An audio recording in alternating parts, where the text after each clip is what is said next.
"Don't drop it," Private Cole muttered, his hands locked around the smoking steel. "If the BAR jams, we are done." "We almost got annihilated. Every man in my squad was hit except me." The voice is hoarse, cracked with memory. June 10th, 1944. The hedgerows of Normandy are burning. Private First Class Ethan Cole lies face down in the mud, ears ringing, lungs full of dirt, clutching a BAR. Weapon that feels like it weighs 100 pounds. Above him, bullets hiss through the leaves like angry hornets. The air is thick with smoke and cordite. The stench of wet soil and blood hangs heavy. It's barely noon, but the sky is a dirty grey, filled with drifting ash, the ghost of artillery shells.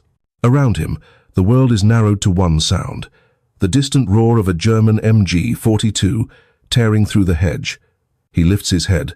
Corporal Reese, his closest friend, is slumped against a tree, helmet gone, rifle at his feet. To Cole's right, two more men press into the earth, praying the machine gun's next burst doesn't find them. They're trapped, pinned between two interlocking lines of German fire. Cole whispers almost to himself, "If the BAR jams, we are done." He wipes the mud off the weapon's receiver, jams in his last full magazine, and breathes. For a heartbeat, the gunfire stops. He sees them now, shadows moving behind the hedgerow, 80 yards out. The German muzzle flashes spark like lightning in the dark green wall. Cole rises to one knee, the weight of the Browning automatic rifle digging into his shoulder. He squeezes the trigger. The BAR roars back, steady, deep, a thunderclap of defiance. Its recoil slams through his arms, brass casings spitting out in streams. The hedgerow explodes with movement. A machine gun nest silences, then another. His squad shouts over the noise, "Keep it up, Cole!" The weapon overheats, barrel glowing faint red. Cole switches magazines with trembling fingers, breath short. A mortar explodes 20 yards away, showering them with dirt. He drops, heart hammering, then rises again. The BAR keeps firing. Slow, brutal, relentless. For 20 minutes, it's the only thing standing between the 29th Infantry Division and oblivion. Then silence. The Germans are gone. Only the wind moves through the grass. Cole collapses backward, staring at the sky. The BAR still in his lap, its barrel smoking. The air smells like iron and rain. In the distance, an American officer shouts for medics. Cole doesn't answer. He can't. His hands are locked around the weapon, shaking. When a medic finally pries it from him, Cole mutters, Don't drop it." Later that night, sitting beside a flickering lantern, he writes in his small field notebook, "Today, the BAR saved 12 men. If it had failed once, we'd all be dead. They call it the Browning automatic rifle. To me, it's just survival." As his words fade into the page, the narrator's voice returns. Normandy, June 1944. 1,000 battles raged across the hedgerows, but none more desperate than the fight between the rifleman and the machine gun. The Germans had the MG-42, fast, ruthless, precise. America had the BAR, heavy, stubborn, human. One was built to kill, the other to endure. They called it outdated, too heavy, too slow, a relic from another war. That's what the new recruits whispered about the BAR when they first saw it leaning against the barracks wall. Private Ethan Cole remembered the first time he'd picked it up back in training camp in England. 19 pounds of steel and wood. The instructors made them run with it until their arms burned and their legs felt like they'd collapse. To most men, it felt like punishment. To Cole, it felt like responsibility. The instructors didn't talk much about glory. They talked about survival. One sergeant, a veteran of North Africa, gathered the recruits one morning and told them, "The rifleman kills men, but the BAR saves squads. Remember that when you're knee-deep in mud." At the time, Cole didn't fully understand. The Browning automatic rifle was over 20 years old by then, born in the last months of the First World War. It fired the same, 30-06 cartridge as the standard M1 rifle, but with a 20-round magazine and the ability to fire automatically. It wasn't sleek like the German MG-42, and it didn't look impressive. But in the field, It could mean the difference between retreat and survival. When the 29th Infantry Division trained for the Normandy invasion, the BAR was assigned to one man per squad. That man became the anchor. Every movement, every advance, every defense revolved around him. If the BAR went down, the squad was blind and exposed. Still, the weapon carried a stigma. Younger soldiers joked about it. The old mule. They called it too heavy for a real soldier, too slow for a hero. But the veterans knew better. They'd seen what happened when the Germans opened up with machine guns, and the only thing that could answer back fast enough was the BAR. Cole learned to respect it the hard way. During live fire drills in southern England, the instructors would pin them under simulated MG fire, blank rounds and dirt flying everywhere. The recruits would panic, ducking too deep into the trenches. Then the sergeant would shout, "Where's your bar? Bring it up, Cole. Give them hell." Cole would climb to the lip of the trench, kneeling, the bipod pressed into the soil. When he fired, the whole weapon came alive, deep, rhythmic bursts that drowned out everything else. In those moments, the laughter from training vanished. Every man nearby could feel the reassurance of its sound. They began to understand that the BAR wasn't glamorous, but it was dependable. It didn't jam easily. It could be dragged through mud, soaked in rain, even dented by shrapnel, and it would still fire. It became the weapon that every man wanted close when the noise started. By the time the 29th Infantry boarded their landing craft for Normandy, Cole's squad had stopped mocking the old gun. One of them even kissed it for luck before stepping into the boat. In the days that followed, the truth would become impossible to ignore. The Germans had the fastest firing machine gun in the world. The Americans had a rifle that could be carried by one man, and that one man could turn chaos into order. The BAR wasn't the prettiest or the newest or the lightest, but it was the one that never gave up. Cole would later write in his field journal, "They laughed at the BAR in training, but when the shooting started, everyone wanted to know where it was." In the spring of 1944, the English countryside no longer looked like peace. It was a sea of tents, steel, and restless men. Columns of olive-drab trucks rolled through muddy lanes. Airfields buzzed with C-47 seconds, their wings shimmering under the grey skies. The invasion was coming, though no one knew the day or hour. Ethan Cole's unit, part of the 116th Regiment of the 29th Infantry Division, had spent months in brutal preparation. The training grounds at Slapton Sands were their rehearsal for hell, mock landings, live ammunition, and long runs carrying gear that weighed nearly half their body weight. The instructors pushed them until their hands blistered and their nerves frayed. Every night they'd fall asleep to the sound of distant aircraft engines. They knew those sounds meant practice today, but death tomorrow. Cole, still a private then, often sat by the campfire cleaning his BAR in silence, while others traded jokes or passed around cigarettes. He wasn't thinking about glory. He was thinking about how to keep 12 men alive. The Browning automatic rifle had become part of him by now. Its scratches, its quirks, the way it kicked slightly to the right when fired in long bursts. He'd customized the sling with a cut-down piece of rope because the standard strap chafed his shoulder raw. It wasn't regulation, but neither was war. The squad around him had turned into a family forged in exhaustion. Corporal Reese, the joker with the steady aim. Private Santino, quiet but fearless when the shells started flying. Sergeant Major Vance, tough as nails but fair, the kind of man who didn't ask others to do what he wouldn't. They were the kind of soldiers who joked about death because it was the only way to make peace with its shadow. By late May, the rumors began to spread. The invasion was imminent. Cole noticed the shift in the air. Officers stopped smiling. Mail delivery slowed. The chow lines got quieter. Then one evening, a captain gathered the squad leaders and said two words that froze the camp. "It's time." They moved under cover of night to a staging area near the coast.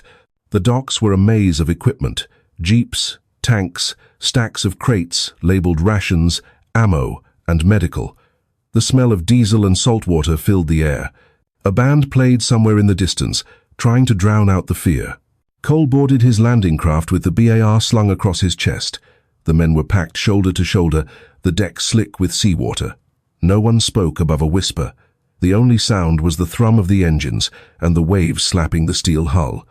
He remembered glancing down at the weapon and thinking, if I drop this, I drop them. Hours later, as dawn broke, they saw the coast of France. The sky was streaked with smoke and fire. Warships offshore hurled shells toward the cliffs. Planes screamed overhead, dropping bombs that shook the sea. The ramp dropped. Chaos began. Men stumbled into the surf, rifles held high, water up to their chests, the air filled with bullets that snapped and whined like angry insects. Cole's boots sank into the sand, and he realized how real every nightmare had been. That was D-Day. And for the men who survived those first hours, Normandy wasn't just a battlefield. It was a test of everything they had trained for. Cole would later write, "We thought we were ready, but nothing prepares you for the sound of bullets hitting water around you or the weight of the man who doesn't get up." For him, the invasion wasn't about strategy or speeches. It was about carrying a weapon that was too heavy, too old, and somehow just enough. The moment the ramp fell, the world exploded. Water churned into foam as bullets tore through it like invisible blades. The noise wasn't sound anymore. It was pressure, vibration, chaos. Cole didn't remember jumping. He only remembered falling into the sea, his gear dragging him under. The BAR slammed against his chest, the sling biting into his shoulder. He kicked upward, lungs burning, until his head broke the surface. The sky was smoke and steel. Ahead, the beach was alive with death, bodies, shrapnel, sand torn apart by machine gun fire. He stumbled toward the shore, half running, half crawling. Each step felt like wading through tar. Around him, men were shouting, screaming, or silent forever. The water was red in streaks. When he hit the sand, he found what little cover existed. A shallow dip barely deep enough to protect a man lying flat. 2 riflemen were already there, firing blind toward the bluffs. "Where's your BAR, Cole?" Sergeant Major Vance's voice cut through the chaos, rough but steady. He rolled over, unlatched the bipod, and dug the legs into the sand. The weapon's weight settled into his arms like an anchor. He scanned the ridge. Somewhere above, a German MG-42 rattled, fast and merciless. The sound was mechanical, confident. He squeezed the trigger. The BAR answered with a deeper, slower rhythm. Thump, thump, thump. The recoil was harsh, but predictable, a heartbeat of defiance against the hurricane above. The squad began to move again, crawling forward by inches. Every burst from the BAR drew enemy fire, but that was its purpose, to make the enemy look the wrong way. Cole learned the rhythm of survival. Fire, move, reload, repeat. When they reached the seawall, his hands were shaking from adrenaline and exhaustion. He'd burned through 6 magazines already. His assistant gunner, Santino, was beside him, feeding fresh ones from the ammo bag. "Keep it coming," Cole said, though his voice was more breath than sound. The MG-42 went quiet for a moment. Then grenades started landing near the wall, shrapnel singing through the air. Vance shouted orders, rallying the squad to flank left. Cole covered their movement, firing in bursts, the barrel glowing faintly red. When his final magazine clicked empty, Santino tossed another. As Cole slammed it in, he caught a glimpse of the German position, a nest of sandbags and smoke, the muzzle of the MG glinting like a red eye. He aimed higher this time, and fired until the weapon bucked violently. The gunner's shadow jerked, then disappeared. The MG fell silent. For the first time that day, Cole heard something besides gunfire, the sound of the sea and his own heartbeat. When the squad regrouped behind the wall, Vance clapped his shoulder. "You saved our damn skins, Cole." Cole didn't feel heroic. He felt empty. His ears rang. His hands were shaking so hard he could barely reload. The old BAR had worked like a machine possessed, chewing through belt after belt of ammunition. That night, as they dug shallow foxholes behind the dunes, Santino handed him a canteen and said, "You know, they said that thing was obsolete." Cole just stared at the horizon where smoke still rose in the dark. "Guess the Germans didn't get the memo," he muttered. In the days that followed, the story spread through the company, how Cole's BAR had silenced the machine gun that pinned them down. But for Cole, it wasn't about glory. It was about what he realized in that moment on the beach. Sometimes survival depends on the tool everyone else forgot to believe in. By the second week of June 1944, The beaches of Normandy were no longer battlefields. They were factories of survival. Every inch of sand was littered with twisted steel, burned-out landing craft, shattered helmets, and the stories of men who never made it past the tide. Ethan Cole didn't know it then, but the numbers that defined those days would haunt historians for generations. Over 156,000 Allied soldiers had landed in the first 24 hours. Of those, more than 4,400 would never return. At Omaha Beach alone, nearly 1 man in every 10 fell before reaching the cliffs. It wasn't courage that carried them forward. It was math. Brutal, mechanical, undeniable math. Each squad needed to move exactly 300 yards from the shoreline to the first German trench. Each BAR gunner carried 12 magazines, 240 rounds total. Firing in 5-round bursts meant he could cover roughly 2 minutes of combat before running dry. That's all the time the squad had to move, dive, and reload before being pinned again. That was the arithmetic of Normandy. Distance, bullets, seconds, and blood. When Cole's squad reached the hedgerows beyond the beach, the rhythm of battle shifted, but never slowed. The Germans fought from stone-walled farms in narrow lanes. Their MG-42S spat over 1,200 rounds per minute, double the speed of any American weapon. Every encounter was a gamble, a test of whether precision and courage could beat speed and fire rate. The BAR's advantage was control. It wasn't the fastest, but it was steady. It turned chaos into rhythm, volume into accuracy. Cole learned to fire short, surgical bursts, just enough to keep the enemy ducking while his riflemen advanced. It was, as one sergeant later said, the math of suppression. For every MG-42, it took at least 3 men to carry ammunition, spare barrels, and tools. For every BAR, it took 2. The weapon's design meant it could move with the infantry, not above them. In Normandy's hedgerows, that mobility was priceless. American logistics magnified the effect. Every BAR gunner had a runner behind him, soldiers carrying extra magazines and canvas bags, resupplied daily from the endless chain of ships offshore. In contrast, German troops were rationing bullets, sometimes down to 5 rounds per man by the second week. The result wasn't just fire superiority, it was sustainability, the invisible force that wins wars long after the heroics fade. By late June, the Allies were landing supplies faster than the Wehrmacht could destroy them. 9,000 tons a day, then 15,000, then 20,000. Ammunition dumps grew like cities behind the lines. For Cole, it meant one thing. His BAR never stayed silent for long. The numbers of production were staggering. While Germany built 7,000 MG-42S that year, the US produced over 120,000 BARs and 500,000 M1 rifles. For every weapon Germany crafted with precision, America built 10 through repetition. It wasn't just about skill, it was about systems. Factories in Detroit, Chicago, and Pittsburgh worked around the clock. Women riveters and machinists built the guns that fed the front. Each rivet, each cartridge, each barrel was another minute of survival for men like Cole. One evening, as he cleaned the BAR beside a hedge, Sergeant Major Vance sat beside him and said, "You ever think how many people it takes to keep you alive out here?" Cole shrugged, then smiled faintly. "All I know is whoever built this thing, they saved us a dozen times over." That was the quiet truth of Normandy.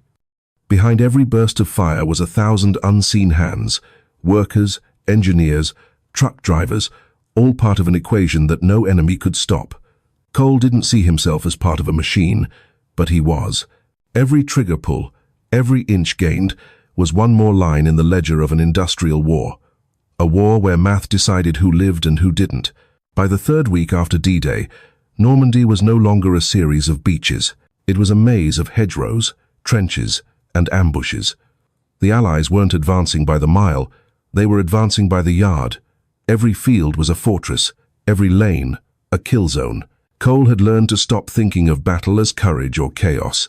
It was now a system, numbers, timing, position, ammunition. Every man in his squad had a role, and if one link broke, the whole chain shattered. By then, he had become more than just a gunner. He was a conductor of violence, coordinating fire so others could move. The BAR was heavy, 19 pounds unloaded. But it was the only weapon that could pin an entire German position long enough for a squad to flank. Short bursts. Keep the rhythm, Sergeant Major Vance said before every engagement, and Cole did. One morning, just outside the village of Saint-Lô, that rhythm would decide who lived. Their platoon was crossing an open pasture under thick fog. A few scattered cows grazed quietly, then suddenly bolted as machine gun fire ripped from a stone barn ahead. Bullets sliced through the mist, striking the ground with sharp, cruel pops. 2 men dropped instantly. "MG, right window," Vance shouted. Cole dove behind a half-collapsed wall, dirt raining down around him. Santino was beside him, shaking but ready with ammo. "How far?" he gasped. Cole glanced through the iron sights. 120 yards. Too far for rifles to hit cleanly. Too close for mortars. Perfect range for the BAR. "Cover the flank. On my mark," he barked. He rose just enough to clear the wall, fired a burst, then dropped. The recoil slammed into his shoulder, the weapon's bark echoing through the fog. Chips of stone exploded from the barn's wall. The MG-42 stopped for a second. Then it started again, louder, angrier. "Keep them busy," Vance yelled. 2 riflemen dashed left, using Cole's suppressive fire as their only shield. It was math again. 6 men moving while 1 fired. 6 lives depending on his aim. He adjusted slightly, compensating for the recoil, and fired again. 5 rounds. 7. 10. Each burst was short, measured, efficient. He didn't need to kill the Germans. He just needed to dominate their rhythm. Then, as the fog thinned, he saw it. The muzzle flash in the window. He shifted aim a few inches and squeezed the trigger. The BAR roared, brass casing spilling across the dirt. The MG fell silent. When the riflemen reached the barn, they found 3 Germans dead, 1 wounded, and the gun still smoking. The squad advanced, securing the area. Vance crouched beside the fallen machine gun and muttered, "That's the same model that's been tearing us apart all week." Cole looked at the weapon, then down at his BAR. The difference wasn't in caliber or design. It was in logistics, in numbers, in trust. His gun might not have been as fast, but it never failed him. Later that day, as they rested near the hedge, Santino lit a cigarette and said, "Funny thing, huh? They've got the faster gun, and we're still the ones standing." Cole didn't smile this time. He just stared at the empty fields and said, "That's not luck. That's momentum." He didn't mean speed. He meant systems. He meant supply lines, ammunition dumps, reinforcements that never stopped coming. The war wasn't just being fought. It was being sustained. And that was when he truly understood what made America's army unstoppable. It wasn't the bravery of a few. It was the efficiency of millions. In the fields of Normandy, firepower had turned into momentum, and momentum was something no German plan could calculate, no bunker could withstand, and no weapon could stop. By July 1944, the war in Normandy had come to a grinding, bloody halt. The front lines hadn't moved more than a few hundred yards in weeks. The Germans were dug in around Hill 192, a rise of ground east of Saint-Lô that overlooked every Allied approach like a sniper's perch. Every attempt to take it had failed. That hill had become a symbol of stubborn German defense and of how hard the American advance could be stopped by a few well-placed machine guns. But for Sergeant Major Vance's platoon, Hill 192 wasn't strategy.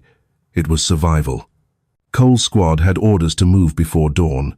They carried extra ammunition, grenades, and the weight of too many funerals. Every man knew this fight would be different. At first light, artillery thundered across the valley. The sky glowed red. Trees shattered. The ground trembled as shells exploded along the slope. For 10 minutes, the earth itself seemed to roar. Then, the barrage stopped. The silence that followed was almost unbearable. Vance raised his hand and the squad began to move. They advanced through the smoke, hunched low, hearts pounding. Halfway up the hill, the Germans opened fire. MG-42s crackled from hidden trenches, and mortars screamed down from above. "BAR up front," Vance yelled. Cole slid into a shallow depression, set up the bipod, and opened fire. His bursts cut through the fog, steady and rhythmic. The sound of the BAR wasn't frantic like the MG-42. It was deliberate, commanding. It told the Germans, "We're coming anyway." Santino fed fresh magazines beside him, the air thick with dust and cordite. Rifleman moved behind his fire, flanking right through the hedge. The squad's world shrank to seconds. Fire, reload, crawl, repeat. A mortar shell landed close enough to lift Cole off the ground. Dirt rained over them. Santino screamed. Shrapnel had torn through his sleeve, grazing his arm. "I'm fine," he shouted, pressing his hand over the wound. "Keep firing." Cole did. The barrel was almost glowing, but he couldn't stop. The Germans were pulling back now, their gunfire thinning. Vance's voice cut through the chaos. "Push! Push now!" They surged forward, vaulting into a trench that had once belonged to the enemy. Smoke stung their eyes, but the firing had stopped. The Germans were retreating over the ridge, leaving behind empty ammo boxes and burned-out guns. Hill 192 was theirs. For the first time in days, Cole looked up and saw the countryside beyond. Open fields stretching towards Saint-Lô. The breakthrough they'd been dying for had finally come. He sat down hard against a dirt wall, the BAR resting across his knees. Santino dropped beside him, breathing ragged. "You did it, Ethan," he said. Cole shook his head slowly. "No," he said, voice raspy. "We did." When the sun broke through the smoke that afternoon, it revealed what victory really looked like. Mud, blood, and the quiet of men too tired to celebrate. Later, when reinforcements arrived, Vance stood over the ridge and watched the columns of Sherman tanks rumbling forward through the gap. "That's it," he said softly. "That's the wall breaking." Cole didn't answer. He was staring at the BAR again, its stock scorched, the barrel streaked black, the receiver still warm to the touch. The weapon had survived everything the enemy threw at them, and somehow, so had he. In that moment, he realized the war was changing. The Allies weren't just pushing forward, they were rolling forward, fueled by an endless supply of courage, steel, and men who refused to stop. Hill 192 wasn't just a victory. It was proof that momentum, once earned in blood, doesn't stop. When the shooting stopped, the silence on Hill 192 was heavier than any gunfire. It wasn't victory that filled the air. It was exhaustion, disbelief, and the smell of things burned and broken. The ground was carpeted with shell casings, torn uniforms, and rifles that would never be fired again. Cole sat with his back against a half-destroyed tree, helmet tilted forward, hands trembling. The adrenaline was gone now. What replaced it wasn't pride. It was the hollow awareness of how close they'd come again. He looked at Santino, who was still wrapping a strip of bandage around his arm. "You ever think," Santino said quietly, "that maybe this thing don't end until none of us are left?" Cole didn't answer. He just reached into his pocket and pulled out a crushed pack of cigarettes. There was one left. He handed it over without a word. The battle for Hill 192 had cost their company nearly half its strength. Dozens of men were gone, some buried under the dirt they just fought to take, others listed as missing, their bodies still lying somewhere in the hedgerows. That night, rain began to fall, thin, cold, and endless. It washed the blood from the trenches, but not from memory. Cole could still hear the sound of the MG-42 cess, still feel the recoil of the BAR hammering into his shoulder, still see the face of a young German who couldn't have been older than 17, lying face down in the mud. War had turned them all into reflections of the same thing, frightened men doing what they had to do to stay alive. The next morning, the medics came to collect the wounded. One of them stopped beside Cole's trench, looked at the scorched weapon beside him, and said, "You must have fired half the ammo in Normandy." Cole just nodded. Didn't feel like enough. Later that afternoon, Vance gathered what was left of the platoon. "Listen up," he said, voice tight but steady. "We're moving east tomorrow. Don't think about who's gone. Think about what's next. That's how we honor them." But when the men dispersed, Cole stayed behind. He opened his canteen and poured a small stream of water onto the ground. "For them," he whispered. The rest of that day blurred together. Resupply trucks rumbling in, engineers clearing debris, the faint hum of distant artillery that never seemed to stop. Yet amid it all, a strange calm settled over the men. They had survived something that statistics said they shouldn't have. The average lifespan of a rifleman in combat, one officer told them later, was less than 2 weeks. Cole had lasted 3 months. He was living on borrowed time. But what struck him most wasn't the danger. It was how ordinary the men around him remained. They joked about the coffee being terrible, argued about baseball scores, and shared letters from home. They weren't machines, Cole would later say in an interview. We weren't built for killing. We just learned how to do it because there was no other choice. That was the secret no history book could ever capture. Behind the steel helmets and the battle reports, every soldier carried the same fragile humanity, the same quiet fear that the next bullet had their name on it. That night, as the sun went down over the wrecked countryside, Cole sat with Santino and watched the horizon glow orange. Somewhere in the distance, artillery lit up again. But for now, it was far enough away to feel almost peaceful. "Think they'll ever remember us?" Santino asked. Cole exhaled slowly. "Maybe not us," he said, "but they'll remember what it cost." And as the last light faded from the sky, that cost was all around them, measured not in medals or victories, but in silence. When the war finally ended, the world tried to move on, but for Ethan Cole, the sound of the BAR never left his ears. Every time a truck backfired or a hammer struck metal, he heard it again, the deep staccato rhythm of survival. The weapon that had saved his life so many times had also defined it. Back home in Kansas, the fields were quiet again.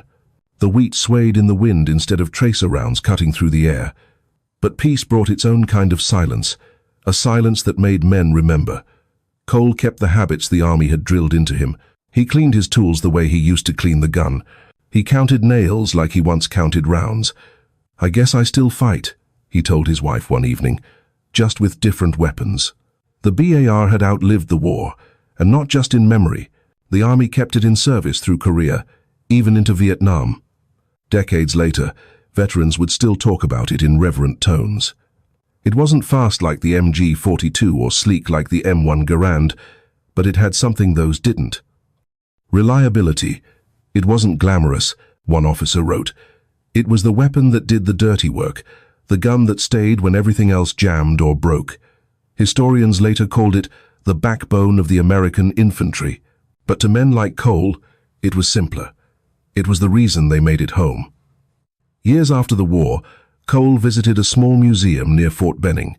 Behind the glass, under soft lights, sat a worn Browning automatic rifle, stock darkened by sweat, bipod bent slightly, metal dulled by time.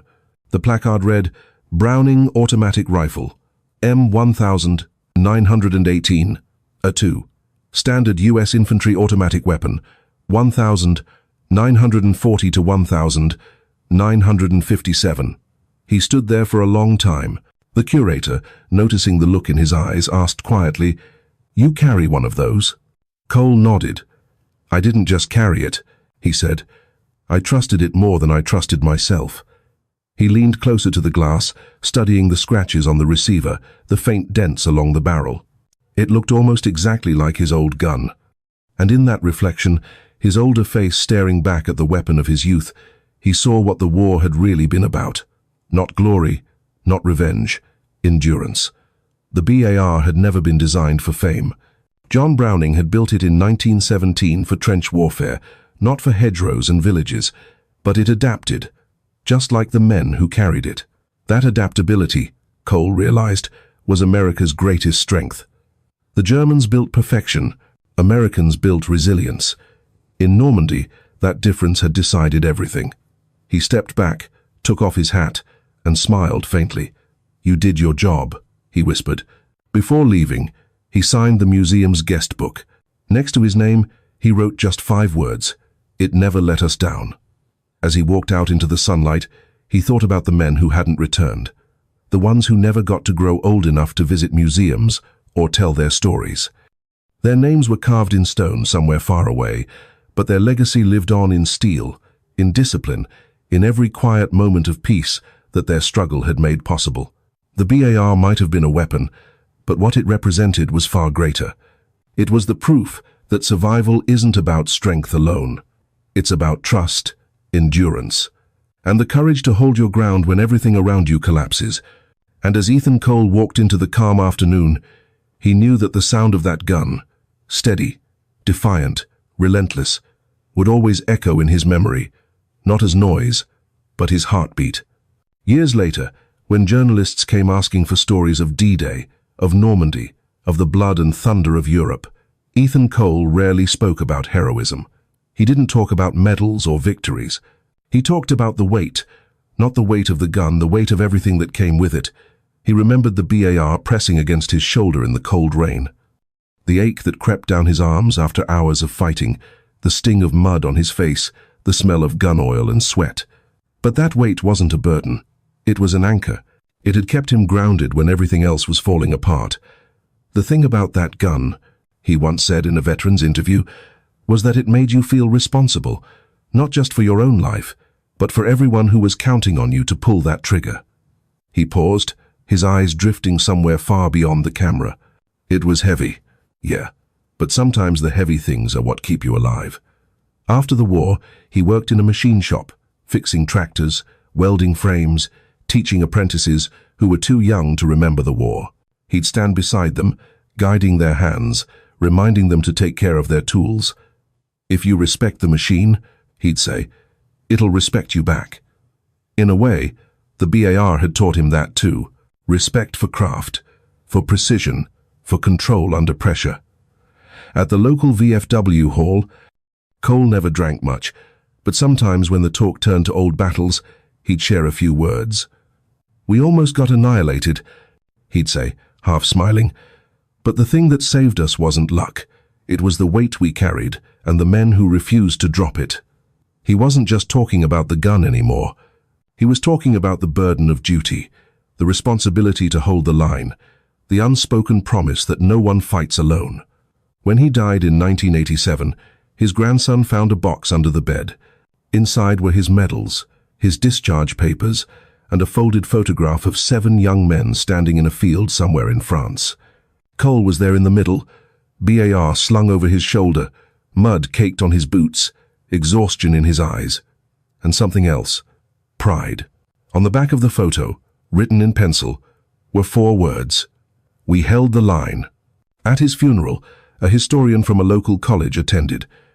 He spoke briefly about the weapon that had defined a generation, the Browning automatic rifle, the tool that gave the American infantry its rhythm, its backbone, its stubborn refusal to break.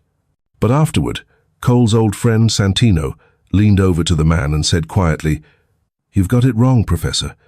The gun didn't make him strong. He made the gun worth carrying." In the end, that was what the war had taught them all. That courage isn't loud. It's not the shout over gunfire or the charge through smoke. It's the steady heartbeat behind every burst, the quiet hands that hold firm when the world seems to be collapsing. The BAR was just a weapon, but in the hands of men like Ethan Cole, it became something greater, a bridge between chaos and order, fear and endurance, destruction and survival. And long after the war ended, after the last veterans had faded into memory, its echo remained, the slow, measured rhythm of fire that once turned defeat into defiance. That rhythm was the sound of ordinary men carrying extraordinary weight, the weight that nearly broke them, the weight that saved them.